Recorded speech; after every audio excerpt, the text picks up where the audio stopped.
Defending pay raises for Congress, freshman Democrat Congresswoman Alexandria Ocasio-Cortez calling opposition to this, quote, superficial. Fox News' Chad Pergram broke the story, and he's live on Capitol Hill with more on the details on this story. Chad? Well, there was going to be a vote on a plan later this week in the House of Representatives on the legislative branch spending bill, and they pulled that out of the bill, off the floor, because of this controversy over raising congressional pay. It's a COLA increase.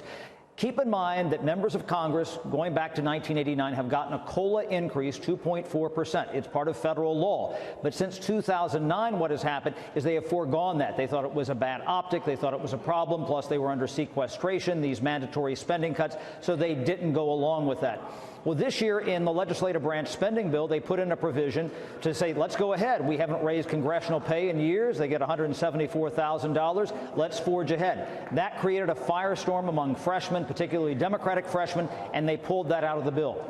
So I asked Alexandria Ocasio-Cortez just last night, I said, what do you think about this? This is why this issue is so toxic. Listen. Do you think there's a tendency of members to obviously take it out on this institution because it's an optics issue? They don't want to seem like that.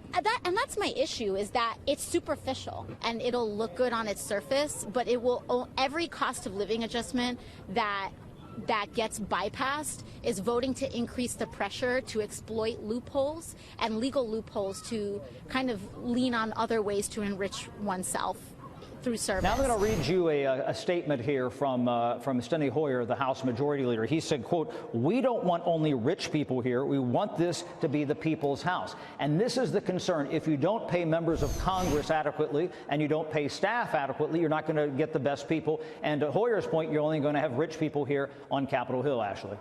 It's true, but for a bartender from Queens, $174,000 a year sounds pretty good to me, to most people in this country. Average people only make about $57,000 a year, and that's the argument, absolutely. But that's the point that Ocasio-Cortez is making, too, is that you come here for a couple of years and then you cash in. And if you aren't paying, say, a market rate to keep people, both members and staff here for a longer period of time, you create this sub-market, which is, you know, what some interpret as really the corruption in Washington, D.C. I get you. I wanted to ask you about another issue, although I'm a little confused by it because there are so many twists and turns. But a measure has been approved, I understand, to enforce the subpoenas against Attorney General Bill Barr and former White House counsel Don McGahn in relation to the Mueller report and getting them to, I guess, provide a unredacted copy of the report. Am I right, or where am I going wrong? Well, this is basically to get some other information. They had dialed off of this idea of criminal contempt for William Barr, you know, because the Justice Department was starting to cooperate and provide some of the information there. This is a separate track dealing with Barr and McGahn. It was a party line vote in the House of Representatives just a couple of moments ago. The vote was 229 to 191. And you know what else is happening is tomorrow in another committee, in the Oversight Committee, there is a separate track to prepare a contempt resolution for Barr and also the Commerce Secretary Wilbur Ross over the census question, the citizenship question.